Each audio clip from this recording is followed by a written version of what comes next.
میرا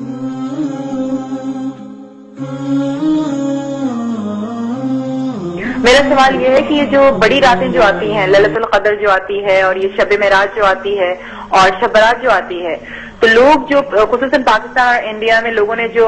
ایک مقرر کر لیا ہے کہ وہ جاگنے والی رات ہے اور رات بھر عبادت کرنی ہے اور اسی رات ساری آپ کو اپنی نفل نمازیں پڑھنی ہیں، تو میں ہمیشہ اس بات پہ کافی مجھے اس بات پہ کنفیوژن ہوتی ہے کہ عبادت تو انسان کو 365 ڈیز کرنی چاہیے، نفل تو آپ کبھی بھی پڑھ سکتے ہیں، دعائیں تو آپ کبھی بھی کر سکتے ہیں، تو مطلب یہ جو راتیں جو ہوتی ہیں ان کا آپ تھوڑا ذکر کریں گے، بتائیں گے کہ ہم کو کرنا کیا ہے ان راتوں میں؟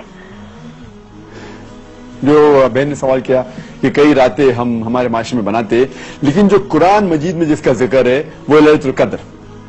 اس کا ایک سورہ بھی ہے اور یہ تھاؤزنز آف ہزاروں راتوں کے مقابلے میں ہیں، صرف ایک ہی رات کا ذکر ہے، اور میں آپ کی بات سے متفق رکھتا ہوں کہ آپ بالکل صحیح فرماتی ہے کہ عبادت تو ہر روز کرنا چاہیے، سال کے ہر دن میں کرنا چاہیے، 365 ڈیز، لیکن خصوصاً کیونکہ یہ جو قرآن میں ذکر ہے کہ اس رات میں قرآن نازل ہوا تھا، تو یہ ہمارے لیے ایک اہم رات ہے اور ہزاروں رات کے مقابلے میں ہے الحمدللہ، اور ہمارے رسول ہمارے پیغمبر محمد صلی اللہ علیہ وسلم فرماتے کہ یہ آخری عشرے میں آتی ہے، اور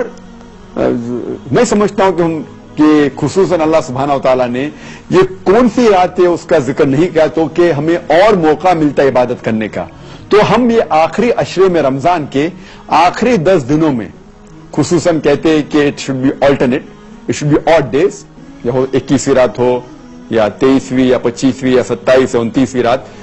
ان ایک راتوں میں ہونا، اور کیونکہ ہمیں پتہ نہیں کہ رمضان کبھی ایک دن لیٹ شروع ہوتا ہے، ایک دن پہلے شروع ہوتا ہے، تو اسی لیے ہم سب 10 رات اگر عبادت کریں گے سب سے بہتر ہے، یا خصوصاً جو آلٹرنیٹ نائٹس ہے 21ویں 23 25ویں 27 29، تو ہمیں موقع ملتا ہے اور عبادت کرنے کا، لیکن اس وقت آپ جو عبادت کریں گے آپ کا جو ثواب ہے وہ کئی زیادہ ہوگا، تو اسی لیے اللہ کے رسول نے کہا کہ ہمیں ڈھونڈنا چاہیے کہ یہ رات جو ہے آخری عشرے میں ہمیں ڈھونڈنا چاہیے تو کہ عبادت کرنے کا موقع ہے، اور عام طور پہ عبادت کرنے کا ثواب تو ملے گا، لیکن خصوصاً رمضان میں ثواب اور ملے گا، کیونکہ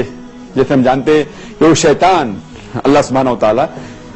شیطان کو قید کرے اور رکھتا ہے، تو ہمیں اور ثواب ملے گا، اور خصوصاً رمضان کے اندر آخری عشرے میں اور ثواب ملے گا، اور خصوصاً جو آلٹرنیٹ نائٹ ہے 21ویں 23 25 27 29، ان راتوں میں اور ثواب ملے گا، اسی لیے ہمیں ان راتوں میں کوشش کرنا چاہیے کہ جاگنا چاہیے اور عبادت کرنا چاہیے، لیکن سال کے اس کا مطلب یہ نہیں کہ باقی دنوں باقی رات میں عبادت نہیں کرنا چاہیے، ہر روز کرے تو بہت اچھا ہے الحمدللہ، لیکن کئی راتیں جو باقی ہمارے معاشرے میں بنائی جاتی ہے اس کی دلیل کوئی صحیح حدیث میں نہیں ہے، جو دلیل صرف ہمیں ملتی ہے